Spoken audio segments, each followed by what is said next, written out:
Things are heated up in Fire Pro as today is the first day of summer. That is, if you're in the Northern Hemisphere. Therefore, it is time for the summer solstice, and man, do we have a card for you all here. Both titles will be on the line as Wendi Richter makes her first defense of the SWA Women's Championship against Jade, Cargill, and Stone Cold Steve Austin puts the SWA Heavyweight Championship on the line against Savio Vega. Also, Batista challenges the Invisible Man himself, who you can't see, John Cena. Sensational Sherri challenges Gail Kim, and in a WrestleMania streak rematch, Diesel goes one-on-one with The Undertaker. There is even more on the docket, but it looks like the first match is about to start, so let's go to ringside. The opening contest is a six-man tag team match, scheduled for one fall with a 20-minute time limit. Making their way to the ring first from Bad Street, USA, at a total combined weight of 778 pounds. Terry Gordy, Buddy Roberts, Michael P.S. Hayes, the fabulous Freebirds.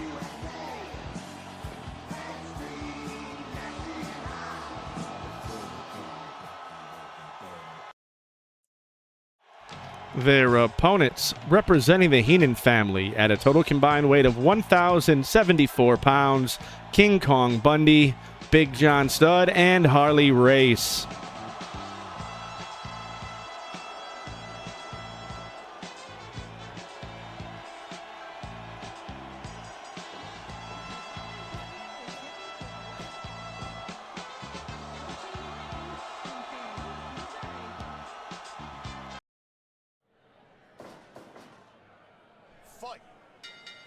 This is the first time we've seen the Freebirds since they defeated the Brood in the Bad Street Brawl back on Easter. They're facing the Heenan family, of which King Kong Bundy is a member, and who currently has a beef with Ted DiBiase, also dating back to Easter after being defeated by The Undertaker in a WrestleMania streak rematch. DiBiase wants to reform the $1 Million Corporation and was looking to make Bundy his first acquisition, but that did not work out so well.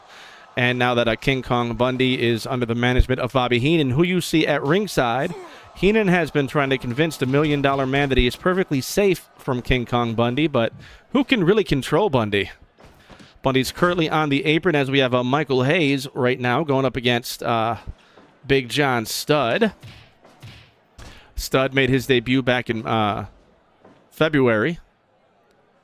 Valentine's Day Battle Royal, as Big John Studd was the second Royal Rumble winner in the WWF back in 1989. There's Bundy. Oh, looks like Studd's trying to stay in the ring. Bring in Terry Gordy. Freebirds try a double team maneuver, but it does not pay off. We got the two hosses of their respective teams in the ring right now. As you can see, we are outside because it is the first day of summer and it is hot. Oh, look at that. The Brain just brought a chair into the ring. Reversal. Uh-oh, the corner is not where Gordy wants to be, as Bundy loves to run up in there with the avalanche. Big old splash in the corner. Buddy Roberts tagged in.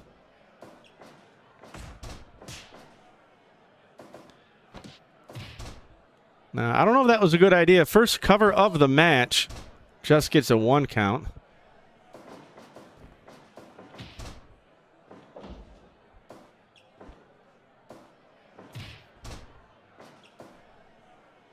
I don't exactly... Oh! I was going to say, I don't know exactly what Roberts has in store, but that big bear hug could definitely crush some ribs. Ooh, Bundy now falls on the chair that was brought into the ring by the Brain. Referee's going to leave it there because that's what happens in Fire Pro. 5 minutes have elapsed. This match has a 20-minute time limit. Roberts goes for the cover, hoping that chair did enough damage, but it is broken up by the rest of the family. Tag into Studd.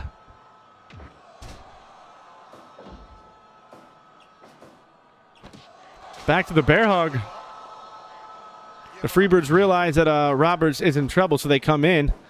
Nice clubbing double clothesline there. Now Buddy goes for the pin. But that's broken up quickly. If you want to go for a cover in any kind of tag match, you definitely want to have ring positioning. Oh. Referee saw something I did not see. Michael Hayes brought back in. Stud doesn't seem to realize he's the legal man, but he does now after taking that clothesline.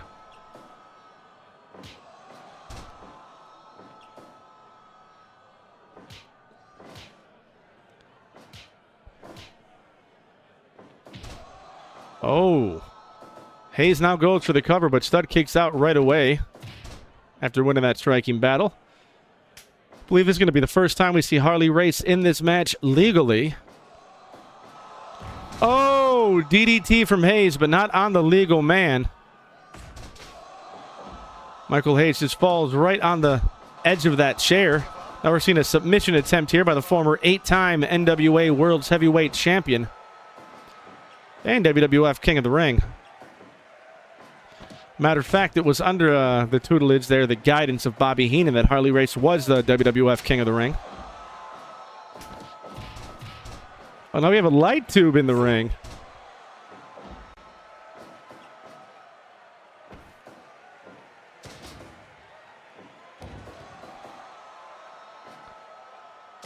Oh, Race slammed on top of that light tube, which is on top of the chair. Is that double damage?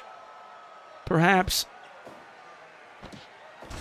What a great way to kick off the summer solstice. Big 6-man tag team match. Leg is hooked there by Bam Bam, but it's broken up. And once again, Bobby Heenan throws something into the ring.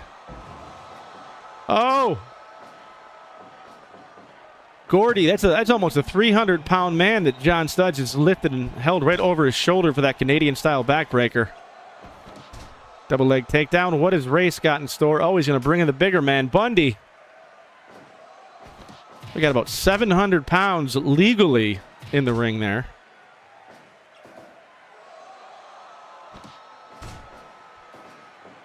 Now that's the kind of ring positioning you want for a cover, but not on a man as fresh as Bundy.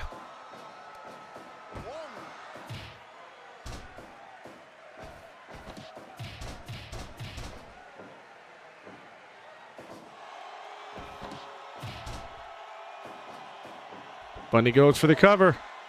Good positioning. Almost got the 3 count there, but it was broken up by Michael Hayes.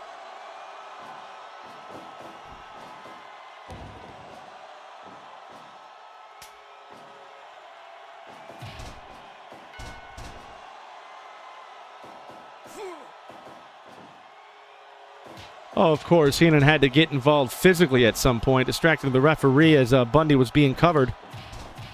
Looks like the Freebirds are firmly in control right now.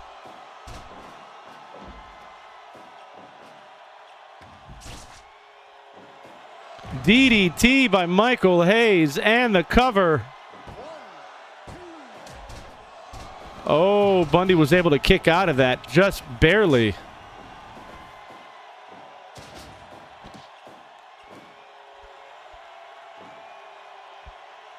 Tag back into handsome Harley Race. Look at the afro on that pretty man. Pretty handsome.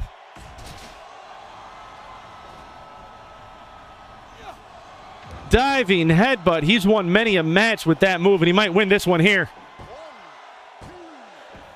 And he does. The Heenan family gets a victory over the fabulous Freebirds here in the opening contest of the summer solstice.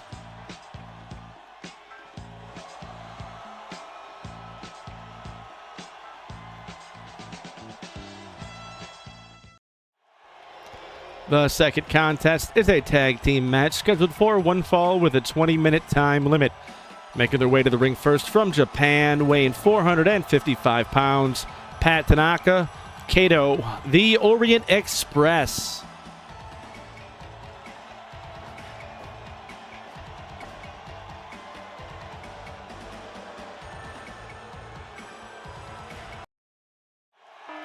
Their opponents from Anchorage, Alaska, weighing 504 pounds. Kenny Kaos, Robbie Rage, High Voltage.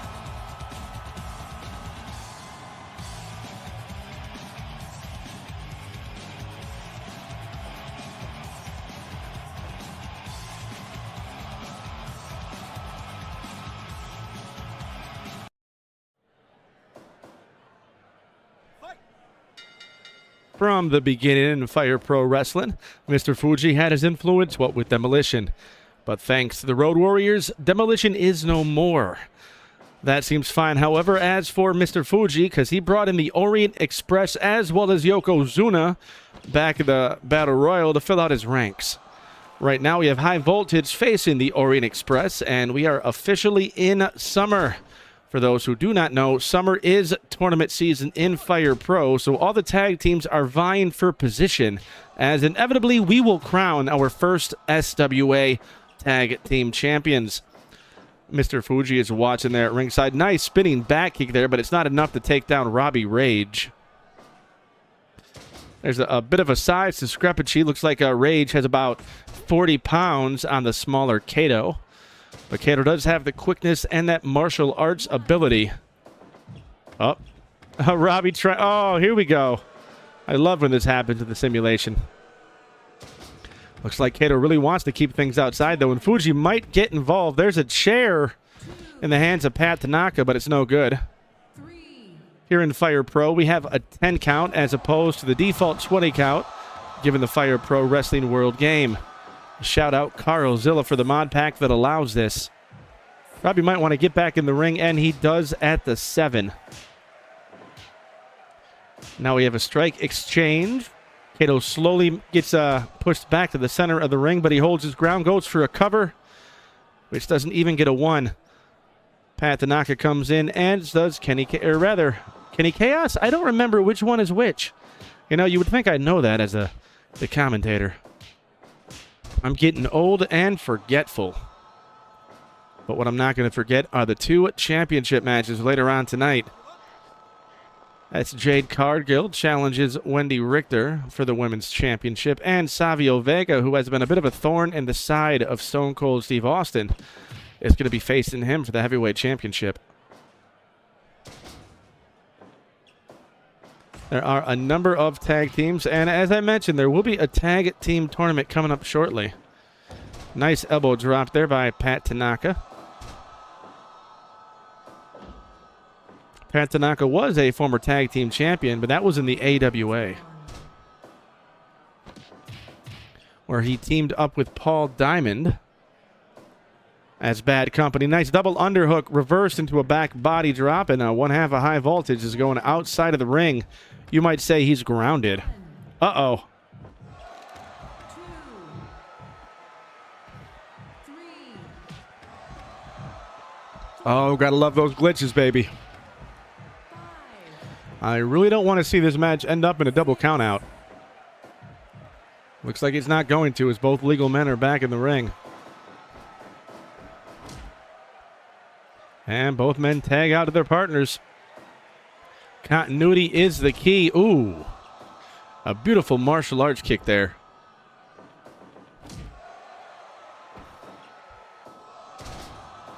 Nice T-bone exploder. And a snap-style vertical suplex. Kato off the ropes and taken down with a clothesline.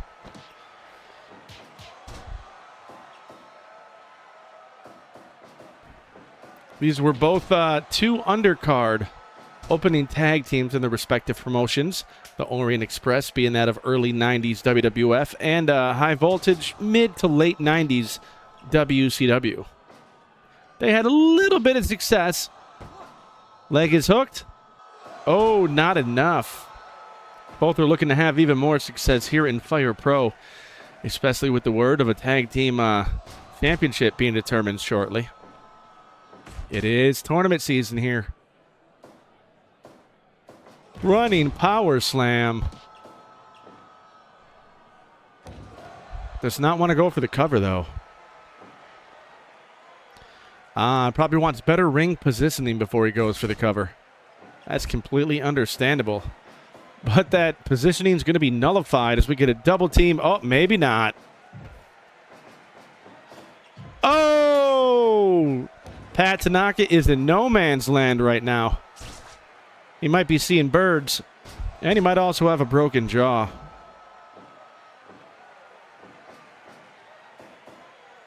And he might have a concussion the way he landed outside of the ring. 10 minutes have gone.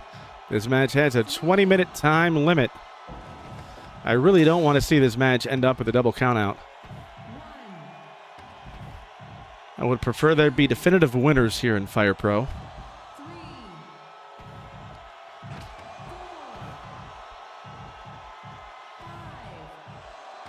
Uh-oh. Each member of each team was getting beat up there. The legal men were firmly in control, and Tanaka is bringing them right back to the Orient Express as Kato. Kato was too busy posing for the crowd there to make the tag right away. That might have been a mistake. Or it might be okay.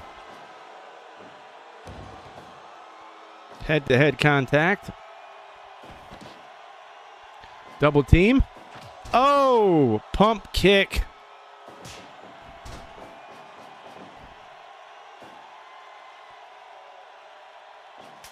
Uh-oh. Might have been a miscommunication there. Nope. Kato grabs on a headlock and drags Robbie Rage right back. Pretty sure the black-haired one is Robbie Rage. Oh! Shoulder breaker on Tanaka, keeping him unavailable to break up the cover. But it's not enough. Only a near fall there. That's Kenny Kaos. Causing chaos as Kato gets tossed out of the ring. High Voltage showing off their power advantage. Shoulder breaker. Cover. Far too close to Tanaka. Another cover, but this time Fuji gets on the apron to try and break it up to no avail. High Voltage goes over the Orient Express in the Summer Solstice.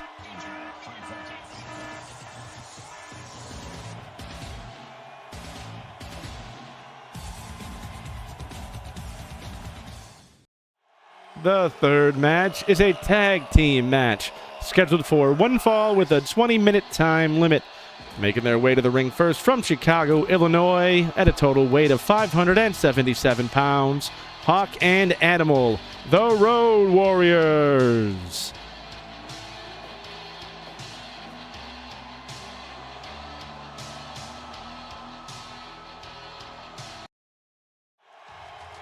Their opponents, representing Paul Jones' Army, at a total combined weight of 599 pounds, the Barbarian and the Warlord, the Powers of Pain.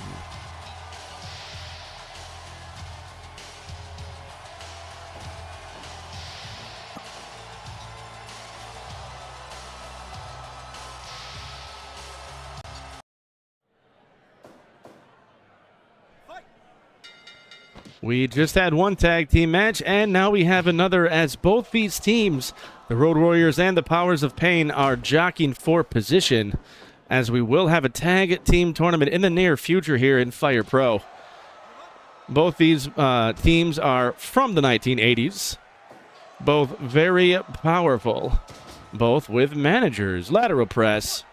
You see Paul Jones and Paul Ellering at ringside for their respective teams. Looks like we have Hawk in there with the Barbarian. Barbarian's been a member of a number of different teams in his tenure in pro wrestling. Tag out to the Warlord. Although the Barbarian and Warlord were nowhere near as successful. Up there goes Paul Jones wanting to get... Oh, what a slap. Uh-oh. I don't think Animal liked that. Animal's about to get involved now. This match is breaking down early. Now, I don't know anything about that mathematician, Sitar, but I do like his last name. Uh-oh, we might get a count out here. If Hawk does... Okay, there we go. If Hawk wasn't going to get back in the ring. Now, this is going to be a good old slobber knocker, to quote Jim Ross. Just a bunch of big, meaty men slapping meat. That's a big E. Langston term there. Who doesn't love big hosses just hitting one another? Or ducking flying chops. Animal taken down with a power slam. Elbow drop. Kick out at 2.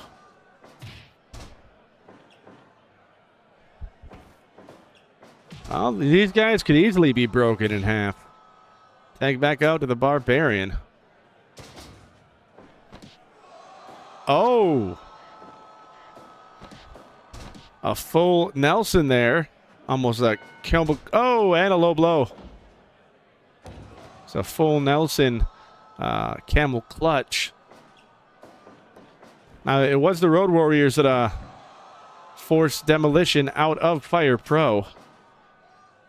Have we heard the last from any one of those three men? We don't know. But Mr. Fuji seems to be focused on the Orient Express, who just lost their match to High Voltage.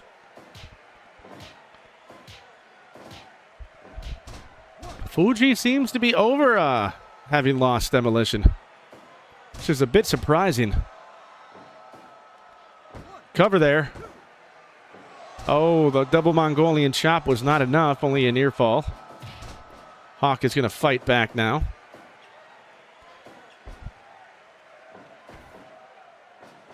Up and, oh, he's going to let him think about what he's done before he drops the Barbarian on his back. You want that blood to rush right to your head, so it hurts some more when you hit the canvas. Both men tag out to their partners. Uh-oh. Big power bomb. Hawk is hurt there. He's down in the center of the ring, but he's back up.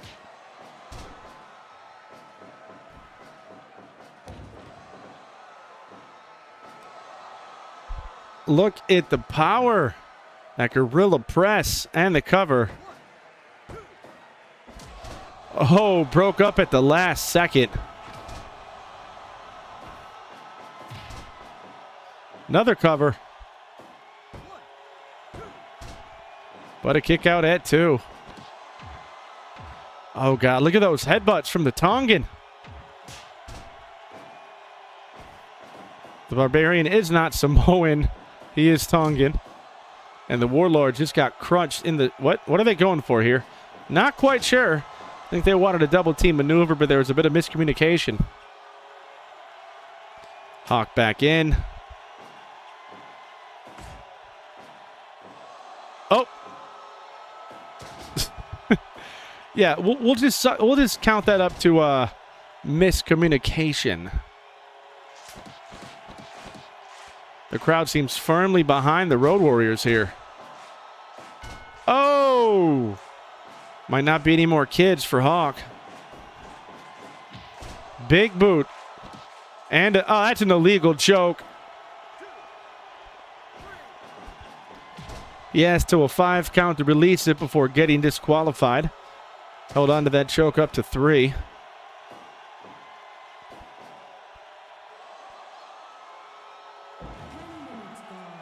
Ten minutes have gone. Lateral press in the center of the ring. Warlord's not quick enough. Oh, just barely saved his partner there.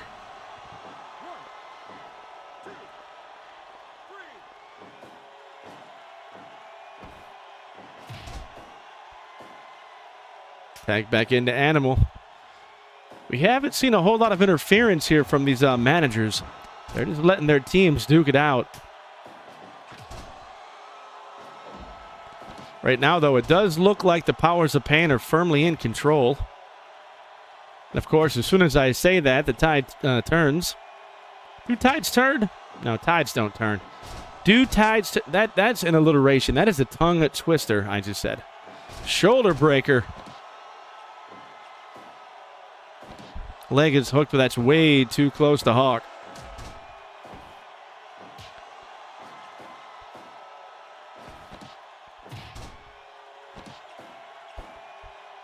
Animal be clubbing.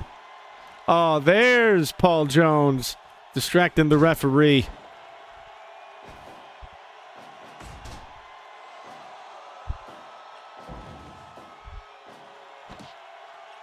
Barbarian is out on his feet, goes back to his corner. As is the Warlord. Cover. And a kick out at 2.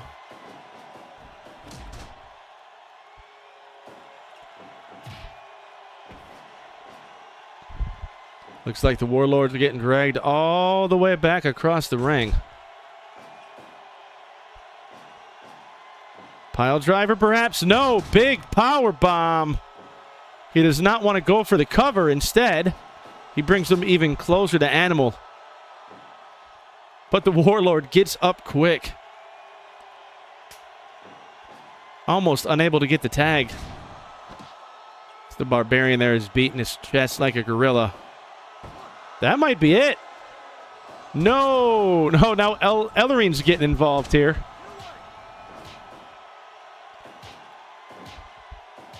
What's good for the goose is good for the gander, I suppose. Uh-oh, he's distracting his own man's cover. I don't think he realized what he did. Clothesline missed. Tag out, double team, double power bomb. That's got to be it. Oh, no. Jones now distracts the referee.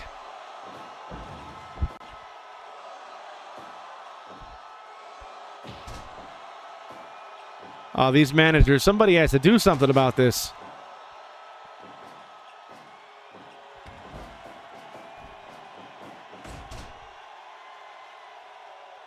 If we can get one clean cover without any interference, I assume that's going to be the end of the match. Both these teams must be spent. Oh, no, I'm wrong. They're still going at it. This match could go all the way.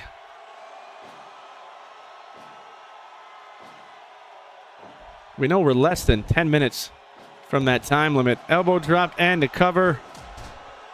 Hawk breaks that up. Nice side slam and a tag back out.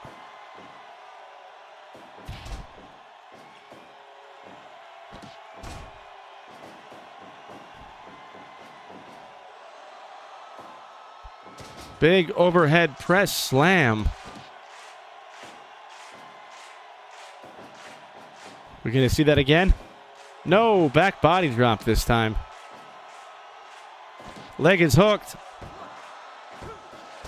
Only for a 2 count.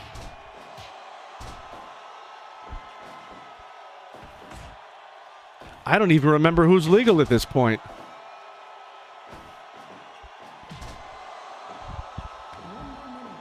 One more minute. We might have a time limit draw here, guys. Or not. Oh! Hawk gets the pin literally in the last minute of the match as the Road Warriors go over the powers of pain. What a match.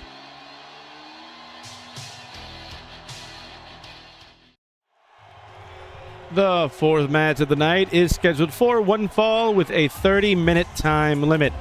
Making her way to the ring first from Birmingham, Alabama, weighing 132 pounds. Sensational Sherri Martel.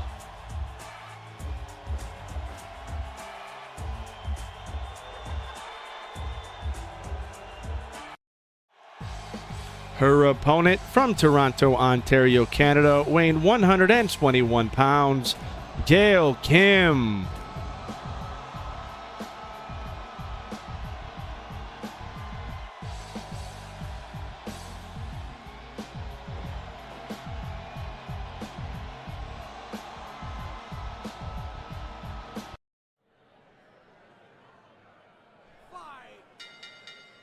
We got ladies action now as Sensational Sherri is taking on Gail Kim. Both these ladies made it to the semifinals of the SWA Women's Championship Tournament, which is what sparked this match tonight. Now, Gail Kim has had her issues aside with the beautiful people. It's been reignited after Madison Rayne turned on her yesterday, similar to Trish Stratus, to rejoin her beautiful people brethren. But Sherri Martel isn't exactly having the time of her life either. We haven't seen Harlem Heat in months as she spent most of her time with her boy toy, Shawn Michaels, with whom she's currently in hot water with, as he blames her for him being pinned in a tag team match a few weeks ago by Kane. So even though both these ladies are vying for position in the women's division, they both do have some things in the back of their respective minds that might be a little bit of a distraction, so they're going to have to focus today in the summer solstice. Now, both these women are former women's champions. Sherri being the WWF and AWA women's champion, whereas Gail Kim was a WWE and TNA Knockouts champion. That choke is illegal. She has to a 5 to... There we go. Nice armbar takedown.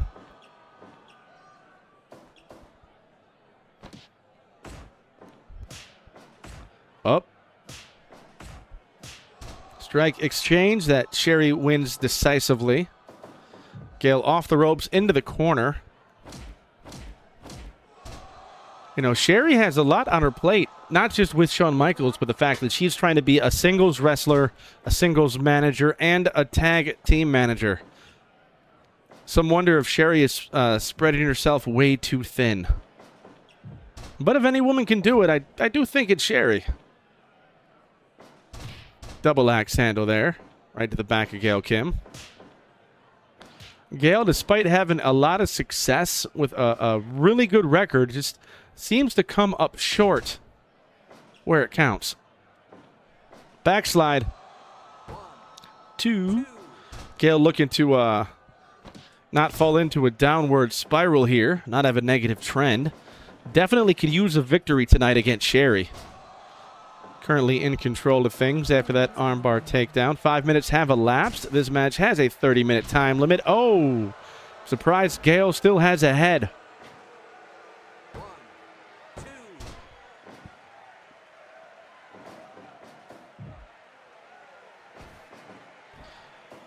Oh, nice tarantula. Shout out Yoshihiro Tajiri. Effective despite being an illegal hold.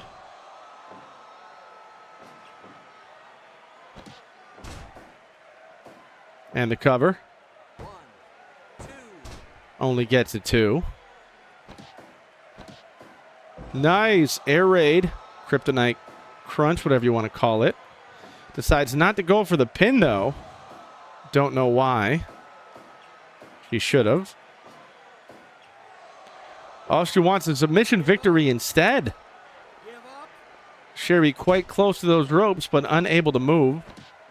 Second time she gets dropped on her head.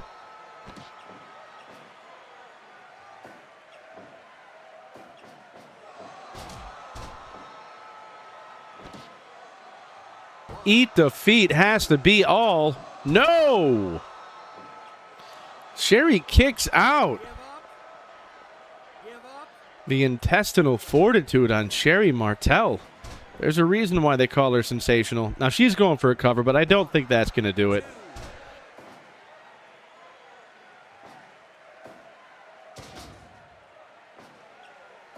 If anything, I think that cover was just to buy her a couple seconds to catch her breath. She has taken quite a beating. Almost getting pinned right there. Look at that. Sherri is winded. So she just shoves Gail away. Sherri seems a bit upset. But sometimes that's what you need. Lateral press. It's got to be all. No! Oh, Sherri says, you're going down. I don't think it's going to work like that. You might have to actually do a move. There you go. Give her a concussion. That'll do it. Gail into the corner. Once again, shoulders right to the midsection. Gail comes back with a neck breaker, though. Also comes off the top rope. Big splash. 1, 2, 3. That is all. Gail Kim is victorious over sensational Sherri Martel. Martel might want to lick her wounds and go deal with her stable right now.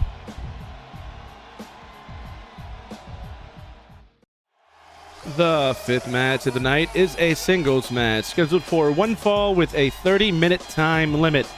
Making his way to the ring first from West Newbury, Massachusetts, weighing 251 pounds, John Cena.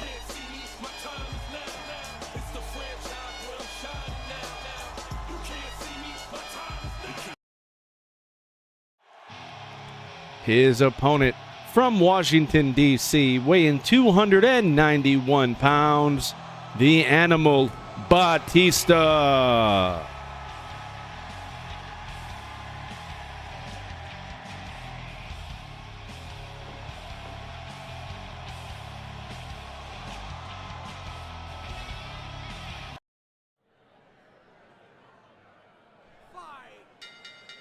Both Batista and John Cena made their debuts in Fire Pro back on Valentine's Day in the Battle Royal. However, both men were eliminated, but Batista snuck his way back in because the referee did not see that elimination. Batista, in turn, then made a number of illegal eliminations, one of which was John Cena, which leads up to this match tonight in the Summer Solstice. Now, these two men were both in the 2005 WWE Royal Rumble. However, it was Batista. Oh, code green? More like a code red. That kind of makes me want a Mountain Dew. I have a cough that I can just not... I cannot get rid of there. Leg is hooked real early in the match for that. Anyway, Batista won that 2005 Royal Rumble. That was the one where... I believe Vince McMahon had to strut his way down to the ring, as only Vince McMahon can do, and end up tearing both of his quads.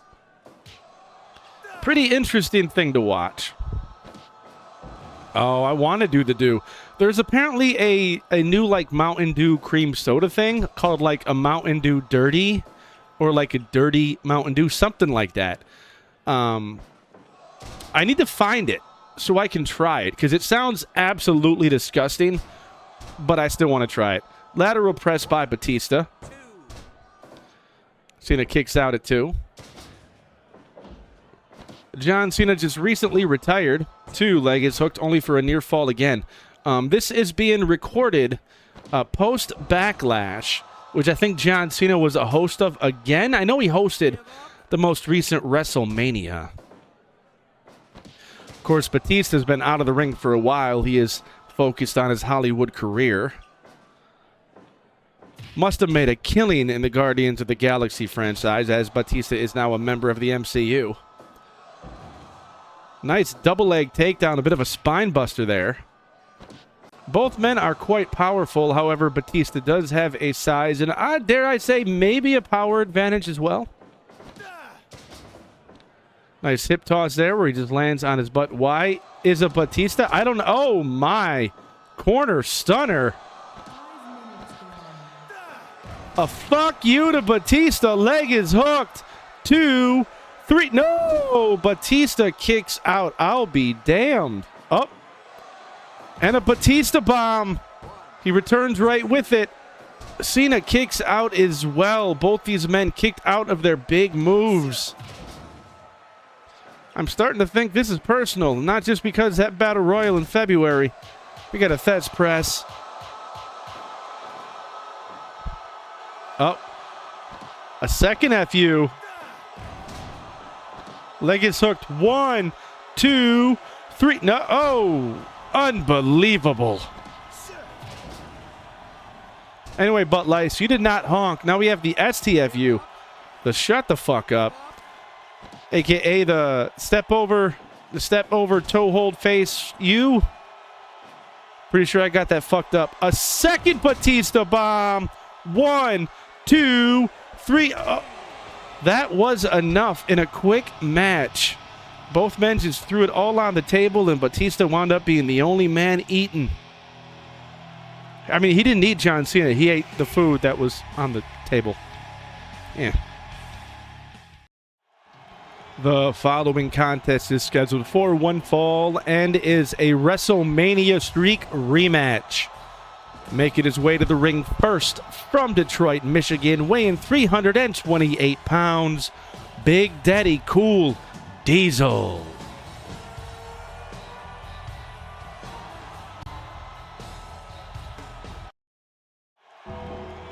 And his opponent from Death Valley, weighing 328 pounds, The Undertaker.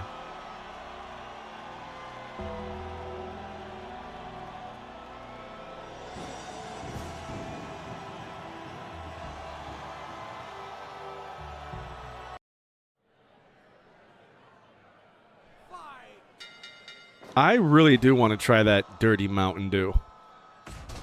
I'll have to see if they carry it. Anyway, Kevin Nash reverted back to his old persona of Diesel in the World Wrestling Federation as he was set to face The Undertaker in the next WrestleMania Streak rematch.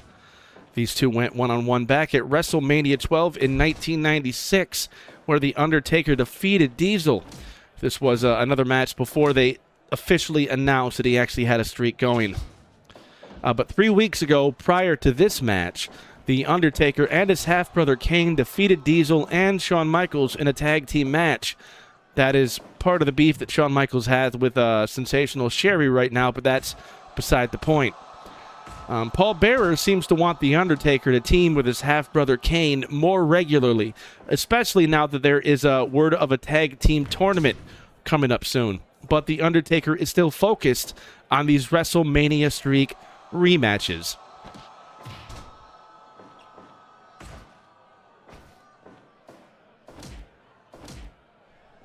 And I'm hoping that it is more of like just a cream soda and not like a leg is hooked, only gets two, barely. I'm hoping that it's not like a lemon lime or citrusy cream soda, because that just sounds absolutely disgusting.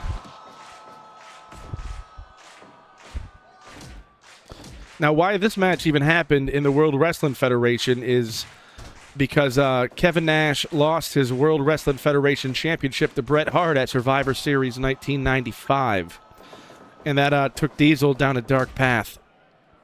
When The Undertaker challenged Bret for the WWF Championship at the Royal Rumble 2, a Diesel actually interfered in that match, setting up what happened 30 years ago. And yes, that was 30 years ago. These two went one-on-one.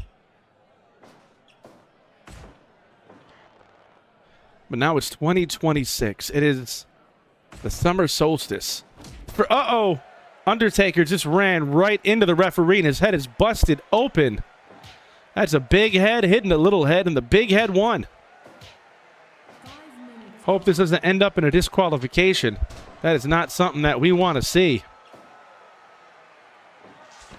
Oh, the referee let it go, thank goodness. Now, a Barg's red is good. Big choke slam there by the Taker, but he does not have enough to go for the cover. So he clubs right back on Diesel. Up. Jackknife powerbomb from the gut wrench position. I think Diesel learned last time that one jackknife is not going to be enough to beat The Undertaker, but two could be. We may never know.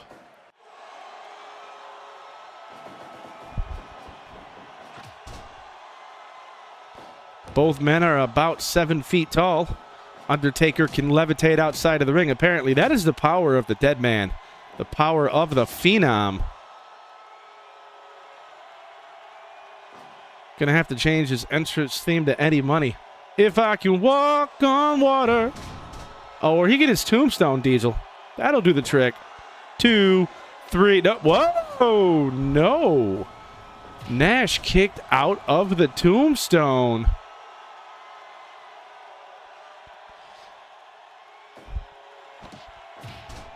I'll be damned. I would not have expected that. Looks like Taker might have to dish out some more punishment if he wants to beat Diesel this time.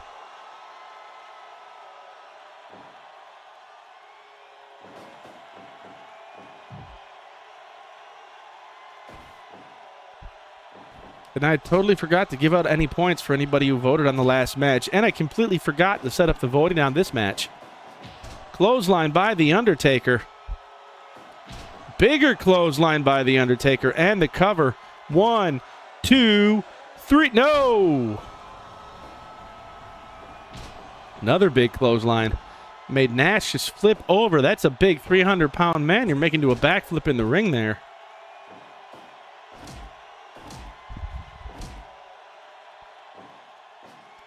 Up. Second jackknife. Paul Bear's not getting up on the ring apron, and with good reason. He knew The Undertaker was going to kick out of that. DDT.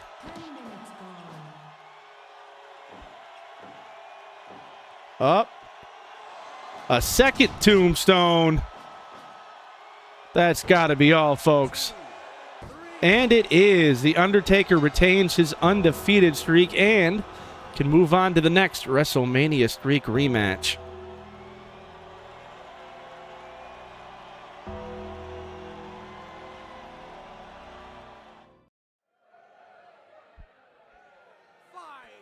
And now it's time for a UFC-style, MMA-style, Lion's Den, quasi-octagon match. 3 rounds, 5 minutes each, if it goes the distance. All because Randy Savage embarrassed Ken Shamrock by knocking him out of the Spring Equinox tournament. Literally, Randy Savage defeated Ken Shamrock by knockout.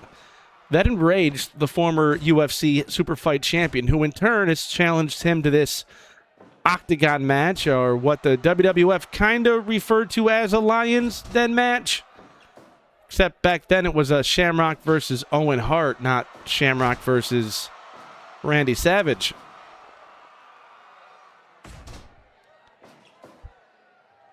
The timer went away because it doesn't really matter, right now at least. Over the head, belly to belly there. You know, Shamrock was like, you know what? You beat me. Not only did you beat me, but you knocked me out in a wrestling match. So you might be a better professional wrestler, but Shamrock says he's a much better fighter, and this is his way of trying to prove it. And to be honest, I kind of agree. Shamrock probably would be a better outright fighter than the Macho Man Randy Savage. That's not to take anything away from Savage. He's a very tough man. Backdrop there.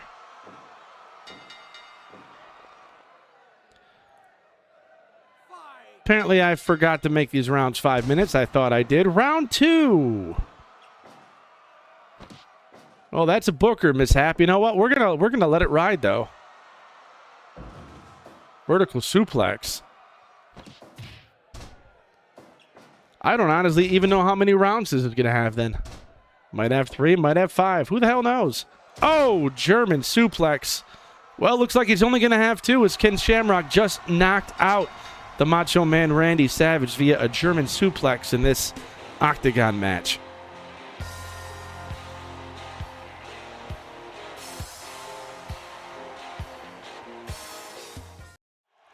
The following contest is scheduled for one fall with a 60-minute time limit and is for the SWA Women's Championship. Making her way to the ring first, the challenger. From Vero Beach, Florida, weighing 160 pounds, Jade Cargill.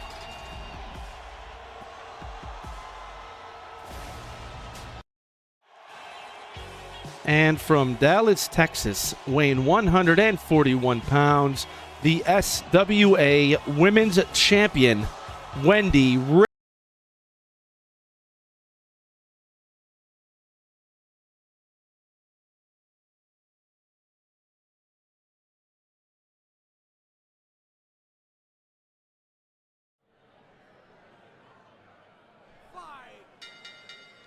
Jade Cargill debuted in victory as she defeated Stephanie Vaquer and Thekla in a triangle match back on Mother's Day. That same day that Wendi Richter won a tournament to become the inaugural SWA Women's Champion. Now, because of having won that triangle match, Jade Cargill put the challenge out directly to Wendi Richter, who accepted that challenge. And these two already did tie up very briefly in a tag team match a few weeks ago in which Richter's team won. Oh, those are long legs there to pick up and spin around in circles. Jade Cargill was most recently the WWE Women's Champion. She came to WWE from All Elite Wrestling, where she was a undefeated TBS champion for like over a year or something. It's quite a long time, if I recall. Up, whip reversal. Wendi decides not to run as she hangs on to the ropes. Wendi Richter is definitely not afraid to make some waves, as we have who I can only assume is probably her biggest fan here in Fire Pro, that being Butt Lice in the chat right now, putting all his money on her. Oh, can you blame her? Oh, power bomb on the outside. You're not going to get a victory that way. Well, I mean, you'll get a count-out victory, but you're not going to actually get the pinfall outside. 5, Uh-oh. 6, Jade might want to think about what she's doing and try to get this match back in the ring. Bulldog! 8, Both ladies back in the ring. We have a strike exchange in the corner.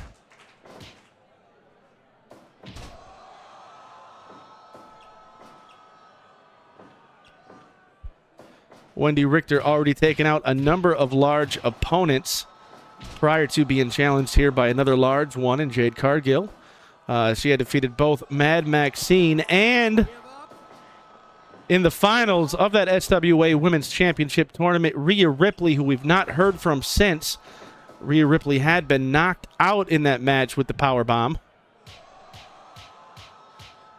Might have to change Wendi Richter's moniker here to a giant killer the way she's going. A second power bomb cover, but Jade is too close. Oh, Jade's been knocked out. Once again, Wendi Richter wins the match by knocking out her much larger opponent with the power bomb. What a quick victory for the women's champion.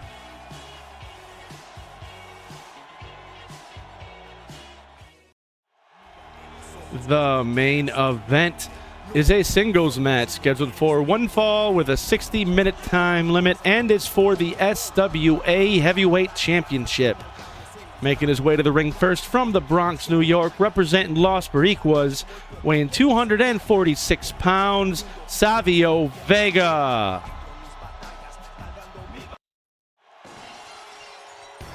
And from Victoria, Texas, weighing 252 pounds, the SWA Heavyweight Champion, Stone Cold Steve Austin.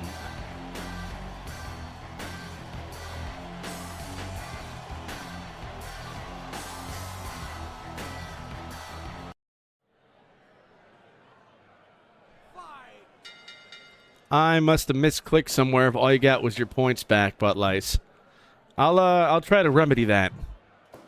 Right now, we have the Heavyweight Championship on the line in the main event.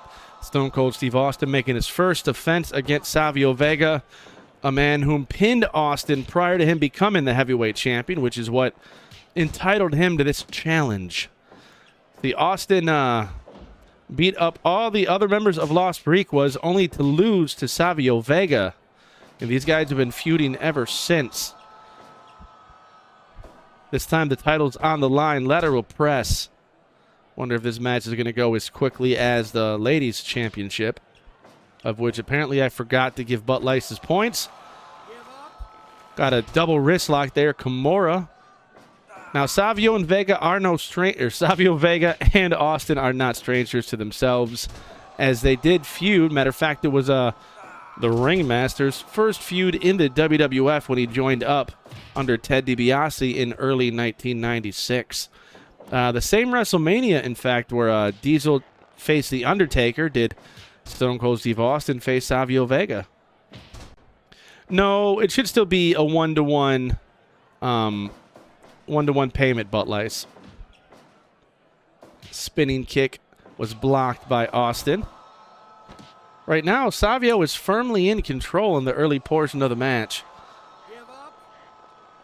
I'm sure it's well known how Austin has had a history of neck problems ever since SummerSlam 1997. Oh, and that powerbomb's not going to help anything. Sit-down style. Liger bomb. Gets a near fall.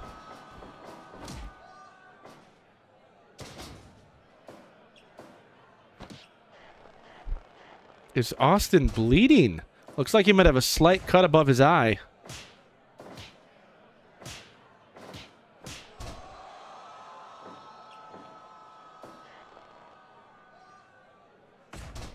Not sure what Savio has in mind. Savio was victorious against Austin. Up, schoolboy. Perhaps a bit too early for that. Oh, Austin is already trying to catch his breath. He just took a spinning heel kick right to the face. Could definitely bust that cut open. 5 minutes have elapsed. All title matches here in Fire Pro will have a 1 hour time limit.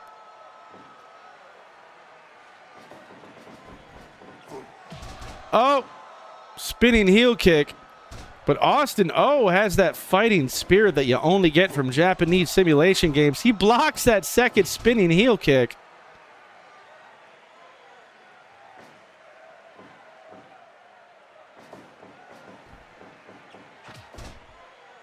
Those educated feet, that martial arts background there of Savio Vega.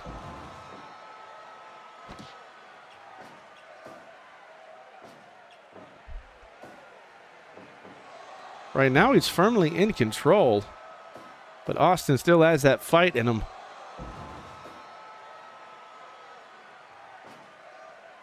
Vega going up top, frog splash, but he misses. That might be his downfall. And now Austin with a pile driver, dropping Savio on his head. Kind of close to the ropes. Referee's still going to make the count. Near fall. None of Los Boricuas are at ringside. As in championship matches, there will be no seconds allowed. Just like in tournaments. We want these matches to be as fair as possible.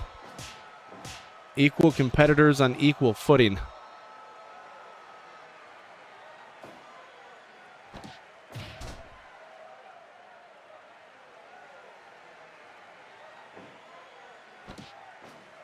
Jawbreaker. Followed by a backdrop. Or back suplex. Oh, and another straight kick to the face. Austin is taking a lot of kicks. He's taking quite a beating right now.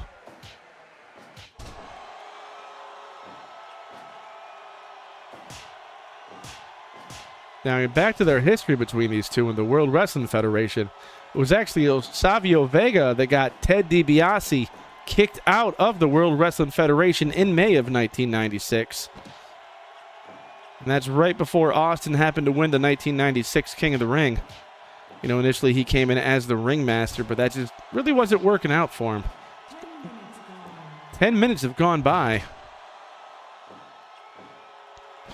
If this title match does go to a draw, then Austin will retain.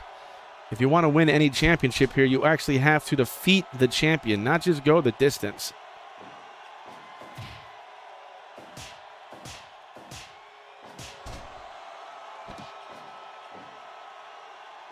Leg is hooked. Just a 2 count. Austin's starting to mount a comeback here, perhaps. That falling fist, now that is reminiscent of Ted DiBiase. Right now, Ted DiBiase doesn't have to worry about Savio or Austin. He's more concerned with King Kong Bundy. Cover in the center of the ring that Austin kicks out of before the referee can even start to administer the count. You know, every man in the SWA definitely wants to get their hands on that heavyweight championship. And as I mentioned before, we are in tournament season. Spinning heel kick, that's what, the second or third one that connected with Austin, but he's still able to kick out.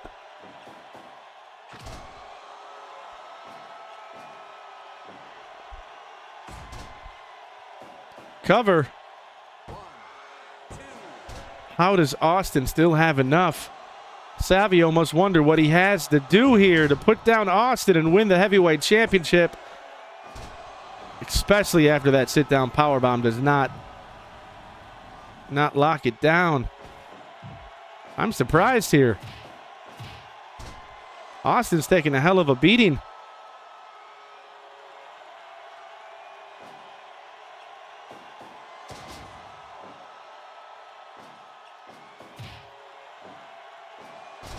Another neck breaker. Is he trying to set him up for that stunner? Usually he doesn't work a body part before that.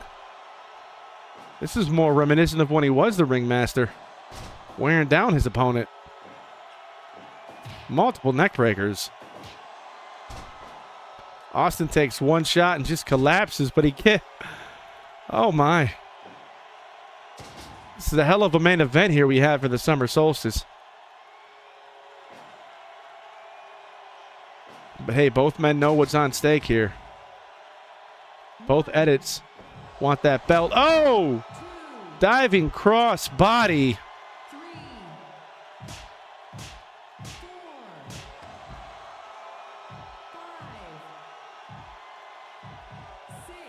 Oh, man, I do not want to see this match end with a double countout.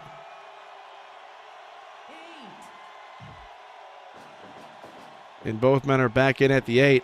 DDT.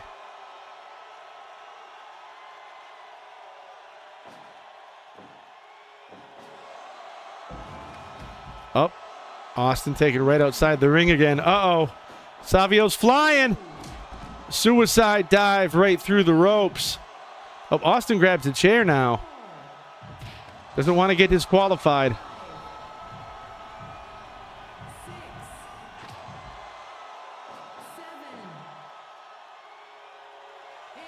Oh, is Austin going to be able to get back in? Yes, he is.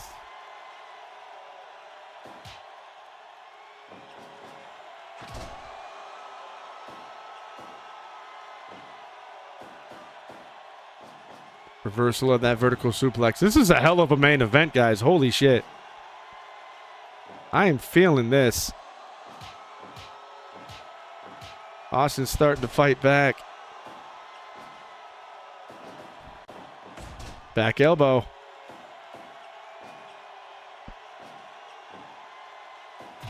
Stunner! 1, 2, 3. Whoa, no. No. Okay. Another spinning heel kick. That's got to be all. What? Oh, my God. These men are putting it all on the line tonight. Oh, my God.